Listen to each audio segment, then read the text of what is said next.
Assalamualaikum warahmatullahi wabarakatuh. Bertemu lagi bersama saya Gusti Redi Sujaya, NIM L1A1180020. Pada kesempatan kali ini, saya akan menjelaskan materi dari mata kuliah Silvicultur Hutan Alam yang berjudul Silvicultur Mangrove. Pada mata kuliah Silvicultur Hutan Alam ini diampu oleh dosen Bapak Dr. Fors Bambang Irawan, SP, MSc, IPU. Saya merupakan mahasiswa program studi kehutanan Fakultas Pertanian Universitas Jambi. Langsung saja, yaitu pengertian hutan mangrove. Hutan mangrove dapat didefinisikan sebagai tipe ekosistem hutan yang tumbuh di daerah batas pasang surut air, tepatnya pada daerah pantai dan sekitar muara sungai.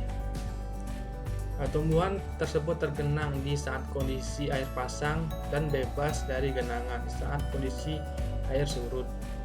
Hutan mangrove merupakan komunitas vegetasi mayoritas pesisir pantai di daerah tropis dan subtropis yang didominasi oleh tumbuhan mangrove pada daerah pasang surut pantai berlumpur, khususnya di tempat-tempat di mana terjadi pelumuran dan akumulasi bahan organik yang terdapat pada hutan mangrove merupakan bahan organik yang terbawa oleh air dari hulu sungai menuju ke daerah hilir dan menumpuk pada daerah mangrove. Yang berikutnya yaitu ciri-ciri ekosistem mangrove. Yang pertama itu memiliki jenis pohon yang relatif sedikit. Hal ini dikarenakan pada daerah mangrove kondisi lingkungan tidak sama dengan daerah pada dataran rendah ataupun dataran tinggi, di mana pada daerah mangrove tersebut dipengaruhi oleh pasang surut air laut dan kondisi tanah yang berlumpur, sehingga hanya sedikit tumbuhan yang bisa hidup pada keadaan tersebut. Yang kedua, memiliki akar tidak beraturan atau pneumatofora, misalnya seperti jangkar melengkung dan menjulang pada bakau, seperti Rhizopora spp, serta akar yang mencuat vertikal seperti pensi pada Pidada soneratia dan pada api-api atau Avicennia. Kemudian memiliki biji propagul yang bersifat vivipar atau dapat berkecambah di pohonnya, khususnya pada Rhizopora. Saat buah masak, maka buah tersebut bisa langsung berkecambah pada pohonnya, sehingga pada saat jatuh, buah tersebut sudah bisa tumbuh dengan baik di tanah. Kemudian yang keempat itu memiliki banyak lentisel pada bagian kulit. Lentisel merupakan bagian yang terdapat pada kulit pohon yang seperti lubang-lubang kecil yang berfungsi sebagai alat pernapasan. Yang selanjutnya yaitu yang kelima, tanahnya tergenang air laut secara berkala, baik setiap hari ataupun hanya tergenang pada saat pasang pertama. Pasang surut air laut dipengaruhi oleh gaya gravitasi dari matahari dan bulan. Seperti contohnya pada bulan purnama, itu bulan akan semakin dekat dengan bumi, sehingga akan menyebabkan permukaan air laut menjadi naik atau pasang. Selanjutnya yang keenam, yaitu tempat tersebut menerima pasokan air tawar yang cukup dari darat. Hal ini dipengaruhi oleh seperti contohnya pada keadaan hari hujan, sehingga air yang terdapat pada daratan akan terbawa melalui sungai, sehingga sungai akan membawa di bagian mangrove, sehingga akan terjadi pasang pada daerah mangrove tersebut. Yang ketujuh, daerahnya terlindungi dari gelombang besar dan arus pasang surut yang kuat. Daerah yang terlindungi dari gelombang pasang bisa terjadi dikarenakan masih alaminya kondisi tutupan mangrove yang ada di sana. Yang kedelapan, air yang berkadar garam, bersalinitas atau payau hingga asin. Pada daerah mangrove merupakan pertemuan antara daerah sungai dan laut, sehingga airnya bisa payau dan juga asin. Selanjutnya yaitu tujuan pengusahaan. Tujuan dari pengusahaan yang ada di hutan mangrove. Yang pertama adalah pengusahaan hutan mangrove terutama ditujukan untuk menghasilkan kayu sebagai bahan pembuatan arang, kayu bakar, dan serpih kayu atau chips. Yang kedua, secara ekologi, hutan mangrove berfungsi sebagai tempat berbiak, tempat berlindung, tempat mencari makan berbagai biota laut, mencegah abrasi, mencegah intrusi, mencegah perkembangan biakan nyamuk, dan sebagai stabilisator ekosistem perairan. Dikarenakan pada hutan mangrove, akar-akar yang terdapat pada tumbuhan yang ada di sana itu memiliki akar yang sangat tinggi, sehingga bagian bawah akar tersebut bisa menjadi tempat habitat bagi ikan-ikan, baik untuk berkembang biak ataupun bertelur di sana. Selanjutnya itu tahapan kegiatan dan tata waktu silvikultur pada mangrove. Pada penguasaan hutan tanaman yang ada di mangrove, kurang lebih caranya yaitu yang pertama yaitu perencanaannya. Yang pertama yaitu penataan areal kerja atau PAK. Tata waktunya ET-3 atau 3 tahun sebelum kegiatan penebangan. Yang kedua yaitu inventarisasi tegakan sebelum penebangan atau ITSP. Tata waktunya itu ET-2 yaitu 2 tahun sebelum penebangan. Selanjutnya yang ketiga, penandaan jalur lindung dan pohon induk. Tata waktunya ET-1 atau 1 tahun sebelum penebangan. Yang kemudian pembukaan wilayah hutan atau PWH yaitu ET-1 yaitu 1 tahun sebelum penebangan. Selanjutnya yang kelima itu penebangan. Kegiatan selanjutnya itu pembinaan hutan yang mencakup yang pertama, inventarisasi tegakan tinggal atau ITT. Tata waktunya ET+2 atau 2 tahun setelah penebangan. Yang kedua yaitu pengadaan bibit. Tata waktunya ET-3 atau 3 tahun setelah penebangan. Yang ketiga yaitu perkayaan tanaman, rehabilitasi bekas jalan ongkak dan TPN yaitu ET+3.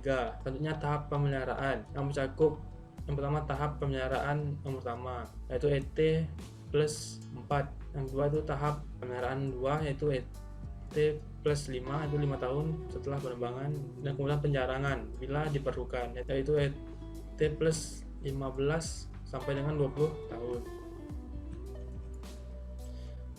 Selanjutnya yaitu sistem silvikultur hutan mangrove. Sistem silvikultur hutan mangrove menggunakan metode seed trees method atau metode pohon induk. Itu sebagaimana diatur dalam Surat Keputusan Dirjen Kehutanan nomor 60/DJ/1978 sebagai berikut. Yang pertama, siklus tebangan 30 tahun. Selanjutnya yaitu tebangan boleh dilakukan bila mana yang pertama itu dapat meninggalkan pohon induk dengan diameter kurang lebih 20 cm sebanyak 40 pohon per hektar dan tersebar merata. Ditinggalkannya pohon induk sebanyak 40 pohon dan tersebar merata diharapkan untuk menjadi modal dalam pengadaan bibit, yaitu dengan memanfaatkan permudahan alami, di mana memakai bibit yang diperoleh dari biji yang terdapat pada pohon induk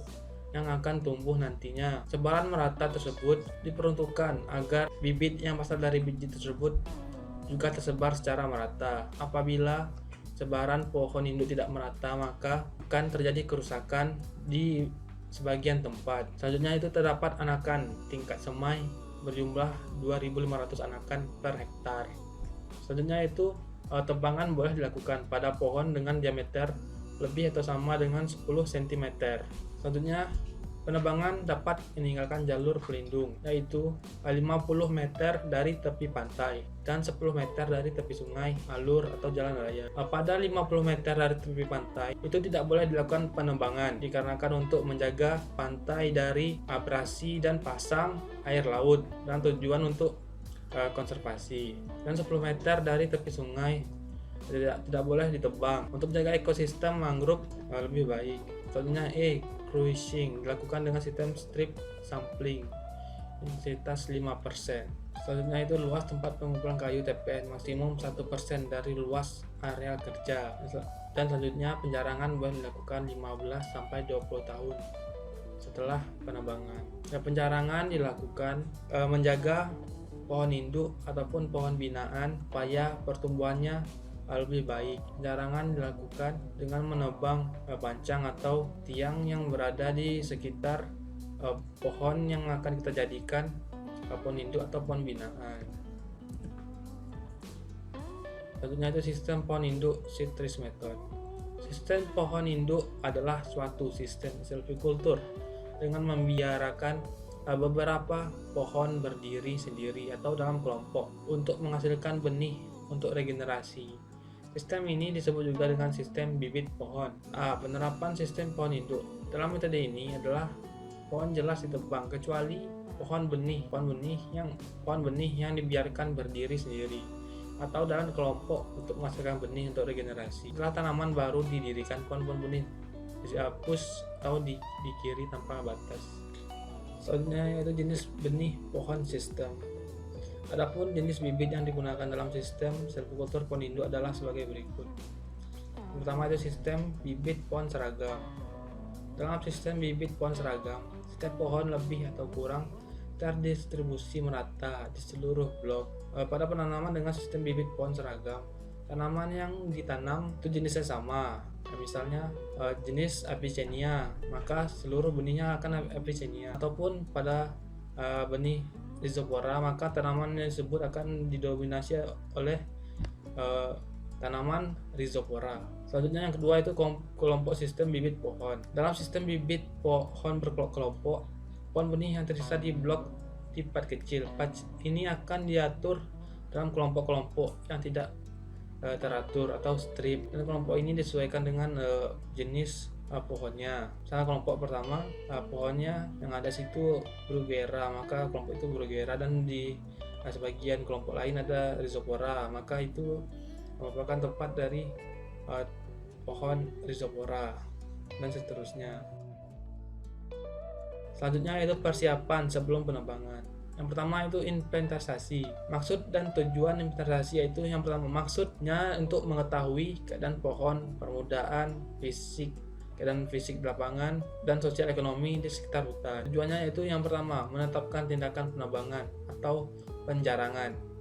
Yang kedua, sebagai bahan untuk menyusun rencana kerja. Inventarisasi penting dilakukan agar kita mengetahui keadaan yang di lapangan dan juga keadaan di sekitar lapangan seperti sosial masyarakat yang ada di sana. Dan juga pada inventarisasi kita akan mengetahui tindakan yang tepat kita lakukan pada hutan mangrove, dan juga bisa juga untuk menentukan tempat TPN, jalan syarat, dan sebagainya. Kemudian objek inventarisasi yang pertama yaitu semai, yaitu permukaan yang tingginya kurang dari 1,5 meter. Semai yang diinventarisasi merupakan semai yang alami, yang berasal dari permukaan alam, yang berasal dari biji pohon yang ada di vegetasi mangrove tersebut jatuh dan tumbuh kemudian menjadi semai.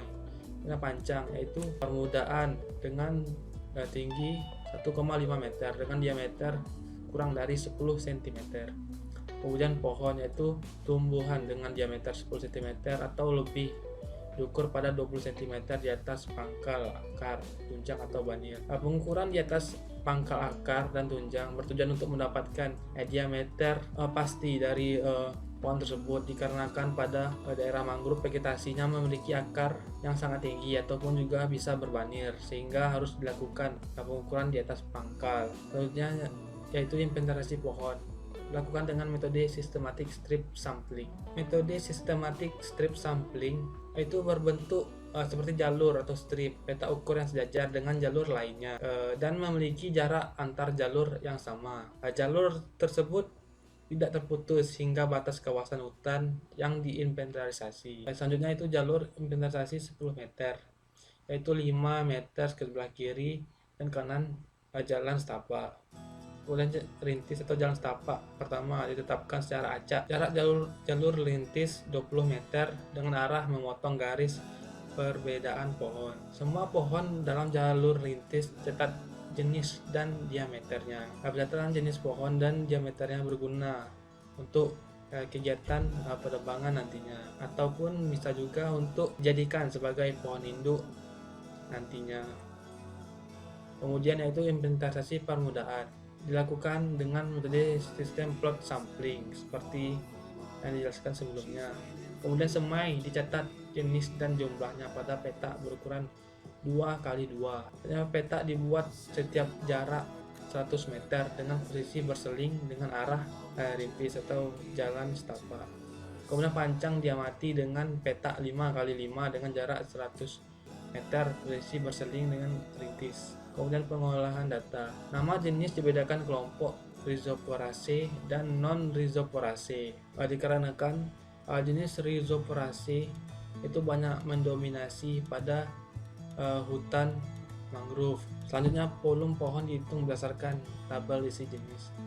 Kemudian volume dikelompokkan menurut kelas diameternya, itu 10 sampai 20 cm, 21 sampai 30 cm, 31 dan 4 sampai 8 31 sampai 40 cm dan di atas 40 cm. Selanjutnya itu penataan hutan. Yang pertama itu pemberi tanda batas. Itu patok cat merah setiap 100 meter atau pohon dicat merah setiap 25 meter. Selanjutnya pembagian wilayah kerja. Wilayah kerja dibagi ke dalam kelas perusahaan hutan dan unit kerja tata hutan. Diperlukan untuk mengatur pelaksanaan dan pengawasan tata tempat, waktu, administrasi, penebangan, dan peraturan pemeliharaan hutan. Yaitu pembagian kelas perusahaan. Kelas perusahaan mangrove atau lindung tidak boleh diganggu. Kemudian kelas hutan Rhizoporaceae yaitu yang beranggotakan Rhizopora spp, Caryopsis spp, dan Bruguiera spp. Tentunya yaitu kelas hutan mangrove bukan Rhizoporaceae. Kelas hutan mangrove lindung atau tidak boleh diganggu itu merupakan contohnya untuk mangrove yang tidak tebang untuk kegiatan konservasi atau perlindungan terhadap hutan mangrove. Contohnya yaitu mangrove yang berjarak 50 meter di tepi pantai dan 10 meter di tepi sungai. Itu merupakan salah satu cara yang digunakan agar melindungi ekosistem mangrove dan termasuk tidak boleh diganggu. Contohnya kelas hutan Rhizoporaceae yaitu kelompok tanaman yang berasal dari famili Rhizoporaceae yaitu beranggotakan Rhizopora spp, Caryopsis spp, Bruguiera spp. Kelas hutan mangrove bukan Rhizoporaceae yaitu merupakan tanaman yang hidup di mangrove akan tetapi bukan dari kelas Rhizoporaceae. Punya pembagian ke dalam unit kerja tata hutan. Area kerja 5 tahunan dibagi lagi ke dalam area kerja 1 tahun. Kemudian area kerja 1 tahun dibagi lagi ke dalam blok-blok dengan luas blok 100 hektar. Setiap blok dibagi ke dalam peta-peta dengan luas peta 10 sampai 50 hektar. Kemudian batas blok sedapat mungkin, batas alam, sungai, alur air atau pantai. Kemudian tiap blok dan peta diberi nomor kode dan dilukiskan di atas peta dengan skala 1:10.000. Kemudian itu penyusunan rencana kerja. Rencana kerja disusun berdasarkan atas hasil inventarisasi yang telah dilakukan, disusun dalam bagan kerja dan telah disahkan oleh instansi yang berwenang. Selanjutnya yang keempat yaitu penunjukan pohon induk. Jenis pohon induk yang ditunjuk sebagai pohon induk adalah Rhizopora spp, Bruguiera spp, dan Caryopsis spp. Pohon induk ini berasal dari famili Rhizoporaceae.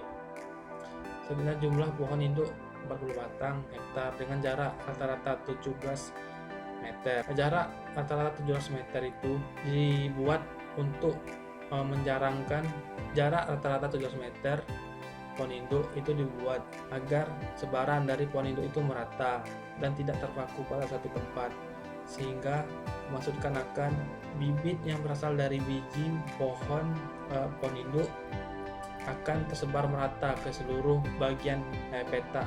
Kemudian pohon induk berdiameter minimal 20 cm, diukur 20 cm di atas banir.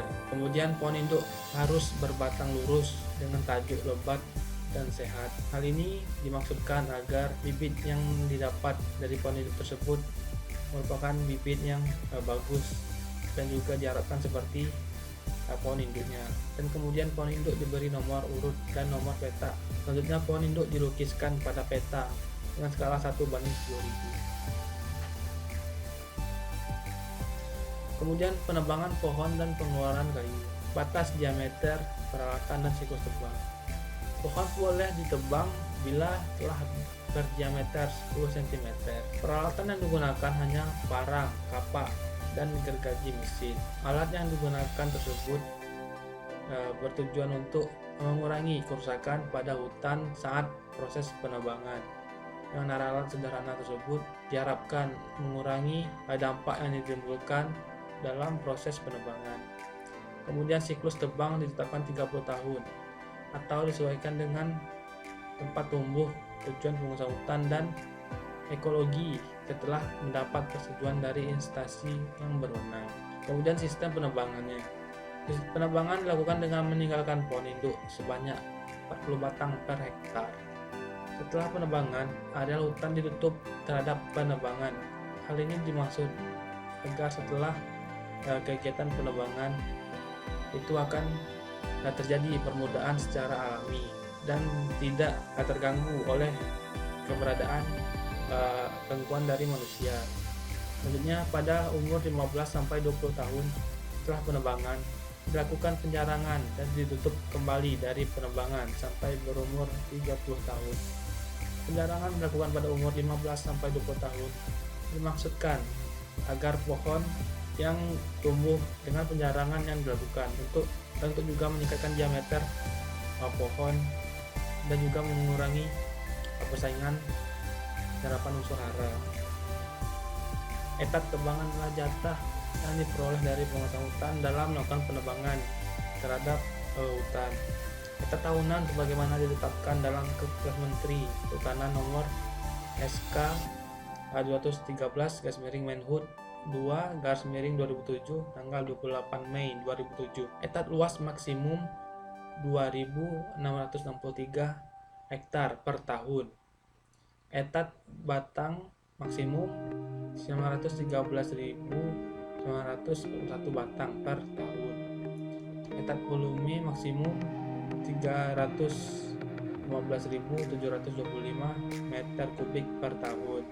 Angka tersebut merupakan batas maksimum, tapi akan lebih baik apabila etat luas, etat batang, etat volumenya di bawah etat maksimum, sehingga kerusakan yang terjadi pada hutan tidak terlalu besar. Selanjutnya yaitu usaha mencegah kerusakan hutan.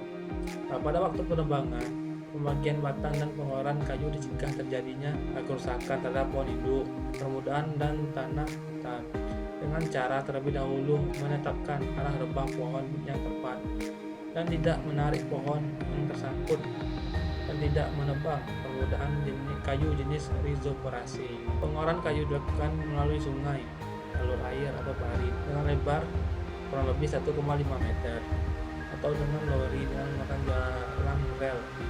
Penentuan arah rel atau parit ditetapkan dengan cermat dengan jarak antar rel atau parit di bawah 200 meter.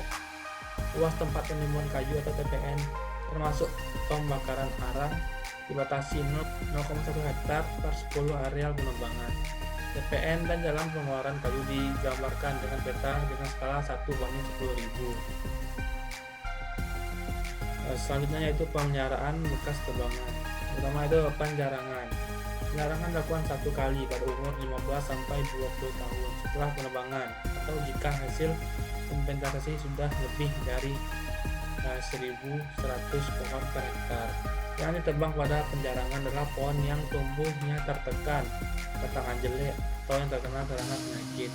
Penjarangan dilakukan dengan meninggalkan sekitar kurang lebih 1.100 pohon per hektar. Pada waktu penjarangan, pohon induk dapat ditebang. Hal ini dikarenakan pohon yang sudah bisa untuk dijadikan pohon induk itu sudah ada, sehingga akan menggantikan pohon yang akan ditebang.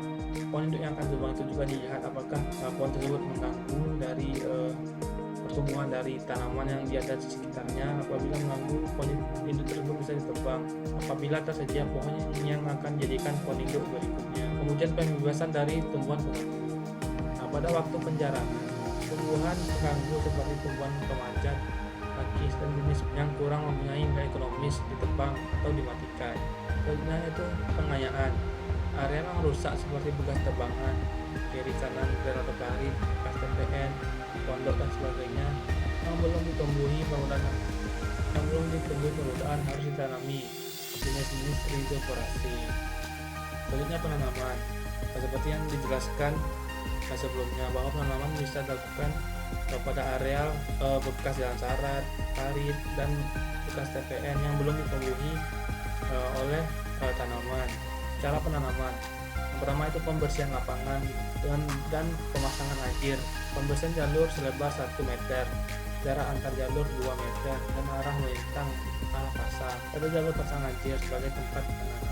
Air digunakan dalam penanaman pada daerah mangrove untuk yang bisa berfungsi sebagai penanda bibit yang kita tanam dan juga sebagai pelindung terhadap tanaman yang kita tanam di mangrove.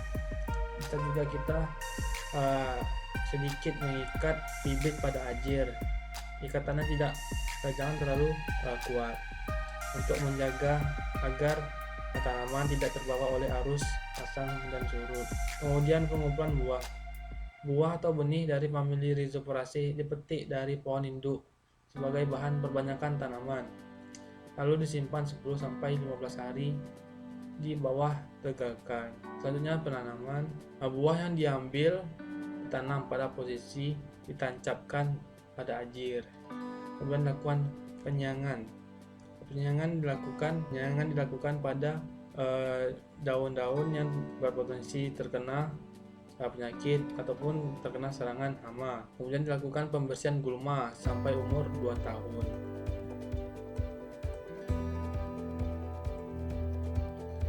Baiklah, sekian presentasi yang bisa saya sampaikan.